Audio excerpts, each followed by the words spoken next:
വാർത്തകൾ വിശദമായി. കാസർഗോഡ് ജില്ലാ പഞ്ചായത്തിൽ വീണ്ടും കരുത്തു തെളിയിച്ച് LDF. ആവേശ പോരാട്ടത്തിനൊടുവിൽ 18 ഡിവിഷനുകളിൽ 9 ഡിവിഷനുകൾ നേടിയാണ് LDFന്റെ വിജയ തേരോട്ടം. വോട്ടിംഗ് ആരംഭിച്ചതു മുതൽ തന്നെ UDF ശക്തമായ വെല്ലുവിളി ഉയർത്തിയെങ്കിലും അവസാന ലാപ്പിൽ LDF വിജയക്കുതിപ്പ് നടത്തുകയായിരുന്നു. അൽഡ്രുബ fried chicken masala mix marinate coat and fry ഇത്രയേ ഉള്ളൂ. റെസ്റ്റോറന്റിൽ കിട്ടുന്ന അതേ ക്രിസ്പി ഫ്രൈഡ് ചിക്കൻ ഇനി നിങ്ങൾക്കും ഈസിയായി തയ്യാറാക്കാം. Try it now. അത്യന്തം വാശിയേറിയ പോരാട്ടമായിരുന്നു ഇക്കുറി കാസർഗോഡ് ജില്ലാ പഞ്ചായത്തിലേക്ക് നടന്നത്. UDFും LDFും ബലാബലം നിൽക്കുന്ന ജില്ലാ പഞ്ചായത്തിൽ വോട്ടെണ്ണൽ ആരംഭിച്ചതു മുതൽ തന്നെ ഇഞ്ചോടിഞ്ച് പോരാട്ടമാണ് നടന്നത്. 18 ഡിവിഷനുകളിലേക്കുള്ള പോരാട്ടത്തിൽ ചില സമയത്ത് ഒപ്പത്തിനൊപ്പമുള്ള പോരാട്ടമാണ് തുല്യശക്തികളായ UDFും LDFും കാഴ്ചവെച്ചത്. തൊട്ടുപിന്നാലെ 3 ഡിവിഷനുകളിൽ മുന്നേറ്റം നടത്തി NDAയും മികച്ച പോരാട്ടം കാഴ്ചവെച്ചിരുന്നു. പോരാട്ടം മുറുകുമ്പോൾ NDAയുടെ ലീഡിലും മാറ്റമുണ്ടായിക്കൊണ്ടേയിരുന്നു.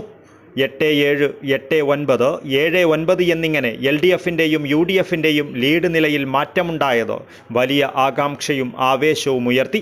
ഇത്തരത്തിൽ LDFും UDFും തമ്മിൽ ഇഞ്ചോടിഞ്ച് പോരാട്ടം നടന്നപ്പോൾ അവസാന ലാപ്പിൽ LDF വിജയക്കുതിപ്പ് നടത്തി ജില്ലാ പഞ്ചായത്ത് ഭരണം നിലനിർത്തുകയായിരുന്നു.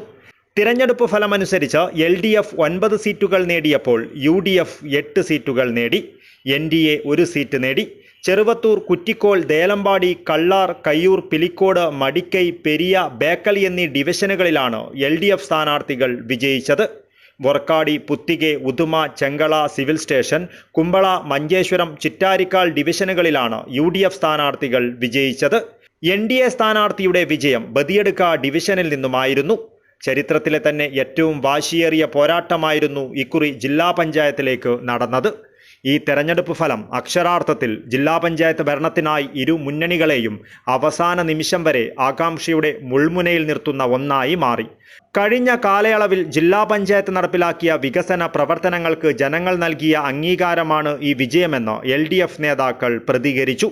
അതേസമയം പ്രതീക്ഷിച്ച ഡിവിഷനുകളിൽ വിജയിക്കുവാനാവാത്തതുൾപ്പെടെയുള്ള കാര്യങ്ങൾ പരിശോധിക്കുമെന്ന് UDF നേതാക്കൾ അറിയിച്ചു.